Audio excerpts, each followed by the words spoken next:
Hello guys, welcome to Sumak talks. అయితే మరి RCB నుంచి ఇలాంటి ఓపెనింగ్ ఎవరు ఎక్స్పెక్ట్ చేస్తారు చెప్పండి. సో అంటే నేను మ్యాచ్ స్టార్ట్ కూడా కాలేదు, అప్పుడే చాలామంది ఏం చెప్పారంటే లాస్ట్ ఇయర్ ఎలాగో ట్రోఫీ కొట్టింది, కేకేఆర్ చాలా స్ట్రాంగ్గా ఉంది, ఆర్సీబీని ఎట్లా లేదన్నా చిత్తుగా ఓడిస్తుంది అని చెప్పి చాలామంది అన్నారనమాట.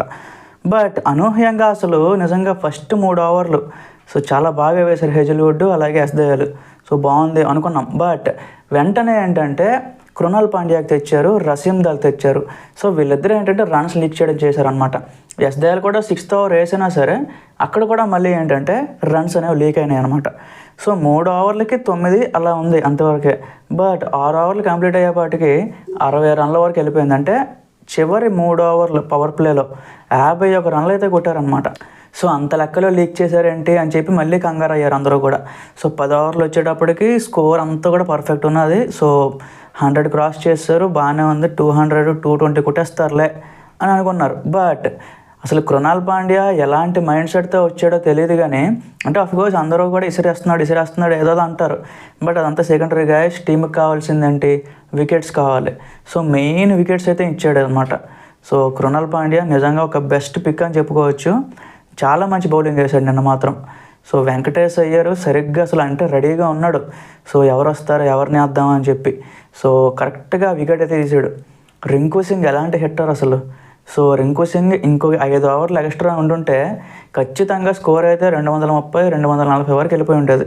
సో అలాంటి వికెట్ కూడా తీయడం జరిగిందనమాట. సో నా వరకు కూడా కృణాల్ పాండ్యా అయితే చాలా బెస్ట్ బౌలింగ్ వేశాడు గైస్. సో తర్వాత మాట్లాడుకోవాల్సింది ఏంటి అంటే సుయాష్ శర్మ.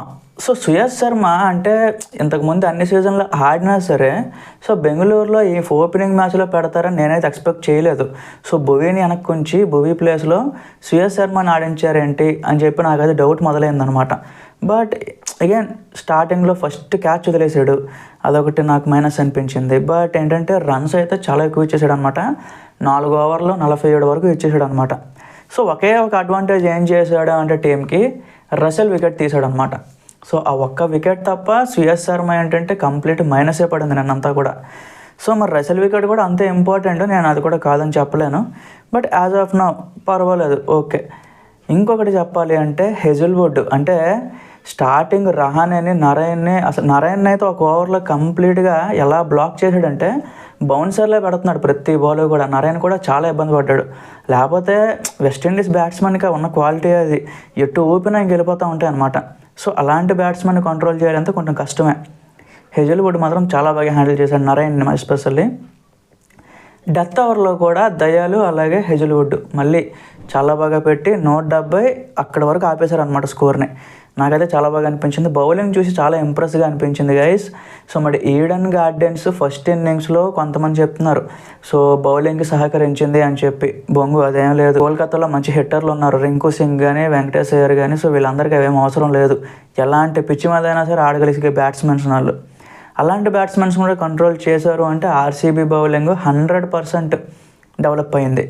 సో మనం ఇంకో మాట కూడా చెప్పుకోవాలి, రహానే కూడా ఒక కెప్టెన్సీ నాకైతే ఆడాడు గైస్, చాలా బాగుంది. సో ఫస్ట్ 3 ఓవర్లు ఏం లేదు స్కోరు, ఏదో చాలా టైట్ అయిపోతుంది అనుకున్న టైంలో మంచిగా కంబ్యాక్ ఇచ్చి టీంని కొంచెం సేఫ్ జోన్లో పెట్టాడు. రహానే మాత్రం మంచిగా ఆడాడు నా దృష్టిలో. అయితే మరి తర్వాత చూసుకుంటే ఆర్సీబీ ఇన్నింగ్స్ స్టార్ట్ అయినప్పుడు నాకైతే ఎక్కడో డౌట్ ఉంది. ఎందుకంటే వరుణ్ చక్రవర్తి, సునీల్ నారాయణ, హర్షిత్ రాణా వీళ్ళు ముగ్గురు కూడా లాస్ట్ సీజన్లో చాలా మంచిగా వేశారు బౌలింగ్. అంటే మెయిన్ మ్యాచ్ల్లో కోల్కతా గెలవడానికి వన్ ఆఫ్ ద రీజన్ వీళ్ళు. అలాంటిది వరుణ్ చక్రవర్తిని అసలు నేను తలుచుకొని చాలా భయపడ్డాను అనమాట. ఎందుకంటే సో మొన్న వచ్చిన ఛాంపియన్స్ ట్రోఫీలో కూడా వరుణ్ చక్రవర్తి బాగానే పెట్టాడు. ఎకానమీ కానీ అన్ని రకాలుగా కూడా మంచిగానే ప్రదర్శన చేశాడు అనమాట. సో వరుణ్ చక్రవర్తిని ఈ మ్యాచ్లో ఇలా అంటే అంత దారుణంగా ఆడుతారా అని నేనైతే ఎక్స్పెక్ట్ చేయలేదు గైస్. ఎందుకంటే ఫిల్ సాల్ట్ అసలు కనీసం గ్యాప్ కూడా ఇవ్వలేదు. సో ఒకే ఓవర్లో 4 4 దగ్గర ఫస్ట్ ఓవర్ ఇంకా నేనైతే ఎక్స్పెక్ట్ చేయలేదు. వరుణ్ చక్రవర్తిని మాత్రం రఫ్ ఆడించేశారనమాట. సో ఇంకొకటి జెన్సన్. సో ఆయన ఏంటంటే 147 km/h అంటే చాలా ఫాస్ట్ పడుతున్నాయి బాల్స్. బట్ కోహ్లీ అయితే అస్సలు వెనకడుగు వేయలేదు, వరుస పెట్టి 2 6లు అయితే పంపించాడు స్ట్రైట్. ఫెంటాస్టిక్స్ అనమాట అది మాత్రం. సో ఓపెనింగ్ పేర్ అయితే 6 ఓవర్లకు 80 అనేది చాలా బాగుంది గైస్ నాకు అడిగితే.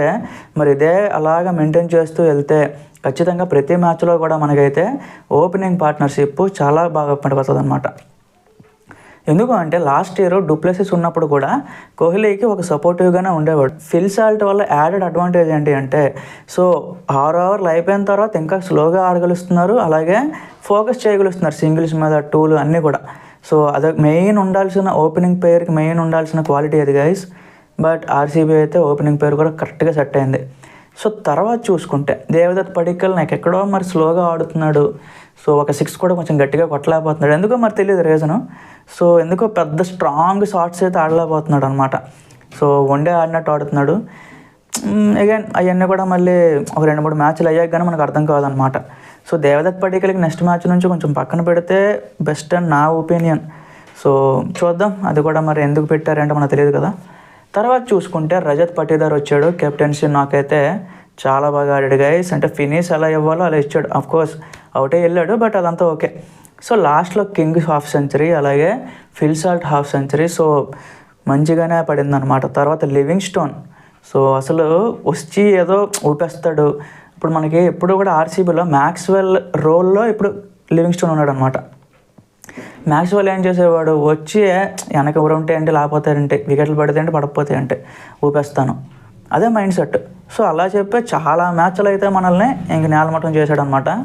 ఇప్పుడు లివింగ్స్టోన్ అలా కాదు. So Livingstone same mentality, but bowler అలాంటోడు, స్పిన్నరా, ఫాస్ట్ లేకపోతే ఏంటి అది చూసుకొని అటాక్ చేసే బ్యాట్స్మెన్ అనమాట. అదొకటే లివింగ్స్టోన్కి మ్యాక్స్వెల్కి తేడా అనమాట. సో లివింగ్స్టోన్ కూడా మంచిగానే పెట్టాడు గైస్. సో అఫ్కోర్స్ ఫినిష్ చేసింది ఆయనే, చాలా బాగా పడింది. నాకైతే ఫుల్ ఆల్ ఓవర్ మ్యాచ్ అయితే ఫుల్ మీల్స్ అనమాట. ఇంకా సో ఓపెనింగ్ మ్యాచ్ ఎలా పాడాలో అలాగే పడింది. ఆర్సీబీ ఫ్యాన్స్ అయితే ఇంకా కుస్ అయినారు అనమాట. సో మరి మీరు ఒకవేళ మ్యాచ్ చూసుంటే మీకు అనిపించిందో కింద ఒకసారి కామెంట్స్లో చెప్పండి. సో రిమైనింగ్ మ్యాచెస్ కోసం కూడా నేను పోస్ట్ చేస్తాను గైస్. Stay tune.